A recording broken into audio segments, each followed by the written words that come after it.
그 아까 그 회사 소개서를 작성해서 증인 생각에는 아마 이제 청와대에 아마 올라갔다는 것이죠. 네네. 그러면 그 소개서의 내용이 기억이 납니까?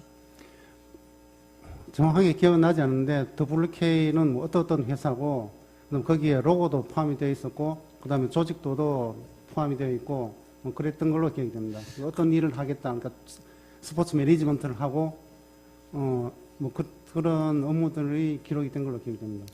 그러면은 그 당시에 그 독일에 있는 회사와의 어떤 지점이라던가 뭐 독일 회사와의 그 어떤 관련성, 스포츠 마케팅하는 회사의 관련성 이런 얘기도 거기 기재되어 있었습니까?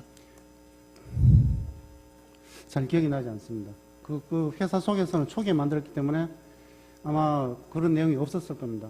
나중에는 있었습니까? 나중에는 뭐 독일 에이전트 뭐 해서 저 회사 저기 조직도 상에 별도란으로 만들었던 거는 기억이 납니다. 아, 그럼 청와대에 올라간 서류에 독일 회사가 있는지 없는지 정확히 예, 기억은 그거는 못하고. 참, 기억이 나지 않습니다. 그리고 거기 그 회사에는 최순실 씨와 관계라든가 이런 게 전혀 나타나 있지 않죠? 그 조직도에 회장이 있고 그 밑에 대표이사가 있고 그리고 밑에 저 실제는 존재하지 않지만은 뭐 스포츠 저 매니지먼트 뭐 파트 그다음에 뭐 무슨 이익 창출 파트 무슨 파트 이런 식으로 해서 조직도를 만들었던 기억이 납니다. 예, 한 가지만 더 물어보겠습니다. 그 안종범 경제수석이 1월 20일 날 전화 걸었을 때 미팅 일정이 정해졌다고 전화를 받으셨잖아요. 그날은 안종범 수석님하고는 전화했을 때는 미팅 일정이나 이런 게 이야기된 건 없습니다. 아, 그래요? GQL 사장하고 네, GKL 사장님하고 미팅. 일요일 날 그 전화 받으셨잖아요. 네, 네. 그때 안종범 수석께서 그 구체적으로 좀 내용을 좀 말씀하시던가요? 어떤 식의 어떤 협상을 하라는 그 어떤 계약의 내용에 대해서. 계약 내용에서 구체적으로 지시하신 적은 없고 저 모르는 번호로 전화가 오면은 받고 그분하고 저 GKL 사장이라고 이야기했는지 안 했는지 모르겠습니다. 근데 전화를 올 거니까 받으라고 했던 거는 기억이 납니다. 그러면 미팅을 하는데 어떤 내용으로 협상할지에 대한 협상 계획은 이미 세워져 있었던 건가요? 그 당시에? 세워져 있지 않았습니다. 그러니까 다만 제가 추측을 한 거는 제안서를 GKL이라는 회사 이름을 GKL 펜싱 배드민턴 남녀 펜싱 배드민턴 선수단 창단 뭐 제안서 이런 식으로 했기 때문에 그 회사가 GKL이라는 걸 알아서 저는 인지를 한 거고 전화가 와서 모르는데요. 전화 오면은 그 사장님하고 전화 일정을 잡고 진행을 하라고 하셨기 때문에 당연히 저는 묵시적으로 그 GKL이라고 인지를 하게 된 겁니다. 그럼 그 제안서의 내용이 GQL하고 협상할 내용은 최순실 씨에 의해서 이미 결정이 된 겁니까? 그 제안서 이미 결정이 된 거죠. 그걸 주도한 사람이 최순실 씨가 맞습니까? 네네. 예, 이사입니다. 네. 2항하고 6항 관련해서 좀 두 가지. 네, 간략히 신문하십시오. 알겠습니다. 18-6항 관련해서 물어보도록 하겠습니다. 증인 그 좀 전에 진술하실 때 그 WK는 K스포츠의 자회사와 같은 개념으로 만든 회사이고 미르재단에도 같은 역할을 하는 회사가 있다라고 최순실이 이야기했다라는 거죠. 네, 그렇게 이야기 들었습니다. 그러면 그 미르재단의 WK와 같은 역할을 하는 회사가 어떤 회사인지 혹시 들어보거나 한 사실이 있나요? 그 당시에는 없었습니다. 그럼 그 이후로 퇴장 이후로 지금 진행되는 내용으로 보니까 그게 플레이그라운드라고 제가 추정을 한 겁니다. 증인 이제 당시 근무할 때 네, 모르신다는 당시 거죠? 근무할 때는 있다는 것만 알았고 회사 이름이나 이런 거는 예, 몰랐습니다. 알겠습니다. 18-2항 관련해서 좀 묻도록 하겠습니다. 증인은 그 WK 재직 당시에 창조경제와 문화융성이 대통령의 4대 국정과제에 포함되어 있다는 사실에 대해서 좀 비슷한 내용은 알고 있었다라고 진술을 하셨잖아요. 네, 네. 그 혹시 뭐 어떻게 그런 내용을 알게 되신 거예요? 보통 그건 국민들이 매스컴을 통해서 그냥 예? 매스컴에서 방송을 하는 뉴스 같은데 했지 않습니까? 그래서 그런 뉘앙스로 받아들인 거죠. 방송이나 이제 언론 이걸 보고 네. 알았다는 거예요? 네. 예, 알겠습니다. 이상입니다. 네. 그럼 더 없으시면 저희 재판부의 재판관님들께서 질문을 좀 드리도록 하겠습니다. 네. 네. 몇 가지만 질문을 드리겠습니다. 지금 이제 여러 가지 사실관계를 말씀하시면서 특히 이제 이 회사 그러니까 일반 사기업체인데 그 일에 청와대 경제수석, 교문수석, 문체부 차관 이런 분들이 막 연락도 오고 회의에도 오고 그래서 아 이게 지금 이 사건의 피청구인이 이제 대통령이십니다. 이 대통령하고 연결이 된 것 같다. 뭐 이런 추측을 하셨다고 말씀하셨거든요. 네네. 뭐 수첩도 주고. 네. 근데 지금 아까 또 질문에 뭐라고 하셨냐면 그 최소원 씨나 이 관계된 분들이 그 대통령을 직접 언급한 거는 못 들었다 이렇게 못 들으셨다는 거죠. 직접 언급하는 거는. 그렇죠. 직접 뭐 누구누구다 뭐 이런 식으로 한 거는 못 들었습니다. 예. 그러면 이게 혹시 청와대가 개입됐다라고 생각하는 거는 뭐 충분히 이해가 됩니다. 근데 예를 들면은 그러니까 대통령과 뜻과 상관없이 경제수석이나 교문수석 아니면 문체부 차관이 무슨 일을 도모한다 이런 느낌은 안 받으시고 아 이거 대통령이 관여된 것 같다라는 느낌을 받으신 뭐 특별한 사정이 있습니까? 그게 아니라 그냥 청와대 관계 수석 비서관이 둘이나 관여하고 문체부 차관이 관여하니까 아 이게 대통령이 관여된 것보다 이렇게 생각하신 겁니까? 처음 전화를 받은 거는 교문수석님한테 전화 예. 받았었는데 교문수석님한테 전화 받았을 때는 제가 최 회장이 교문수석하고 어떤 커넥션이 있구나 이런 생각을 하고 교문수석께서 어떤 분이신지를 알기 위해서 제가 제 친구한테 그분이 어떤 분이냐고 물어본 적이 있습니다. 그랬더니 영문과 뭐 교수고 뭐 사람도 좋다.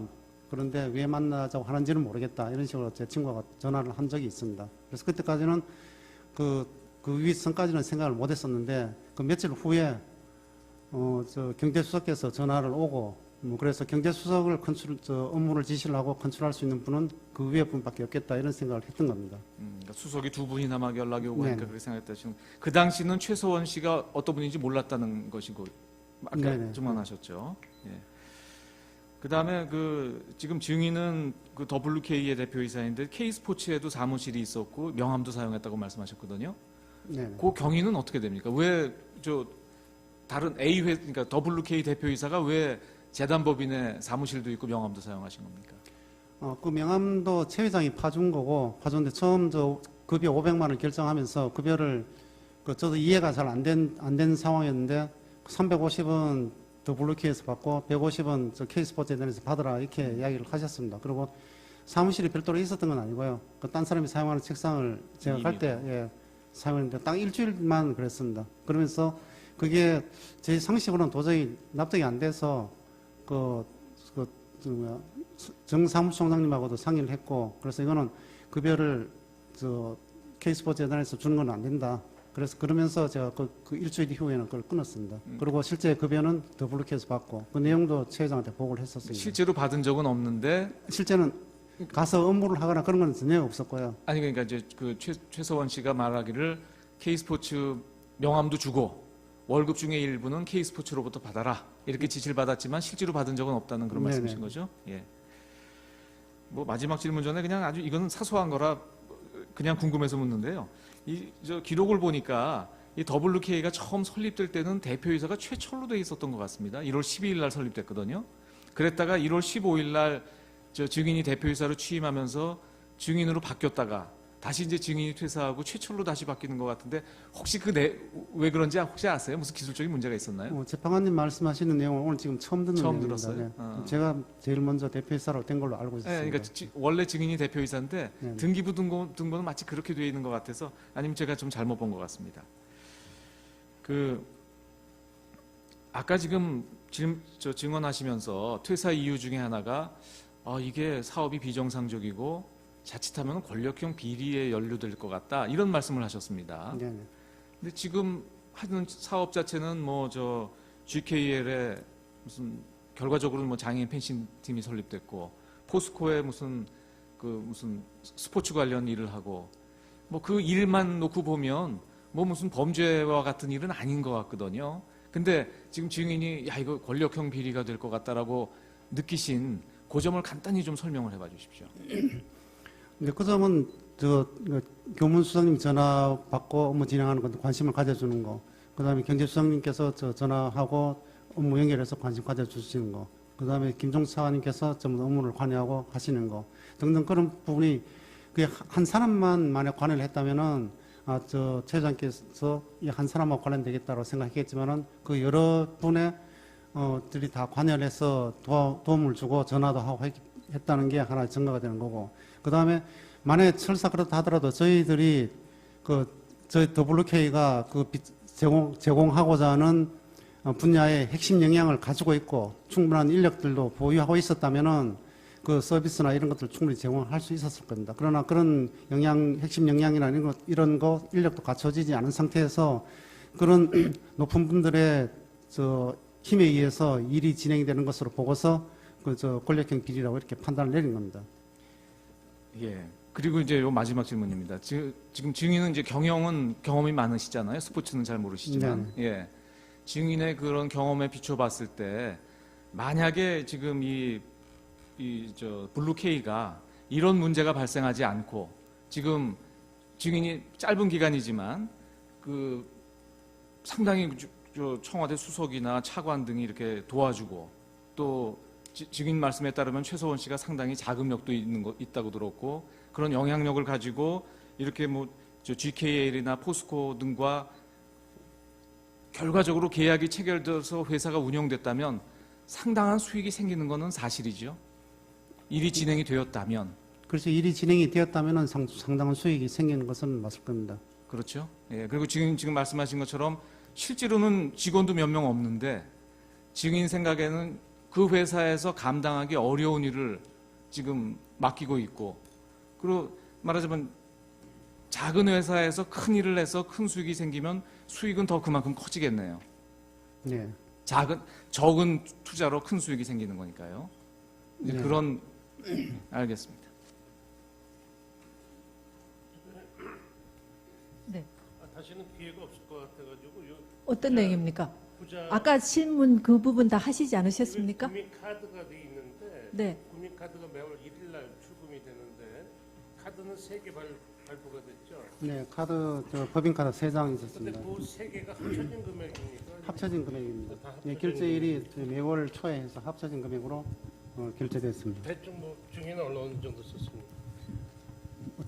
제가 사용한 건 한 50만 원 정도 쓰고 거의 비슷했을 겁니다. 그 다음에 업무 비품을 구매를 한다든지 소프트웨어를 구매하는 것 전부 다 법인카드로 사용을 했기 때문에 그 금액이 합쳐진 겁니다.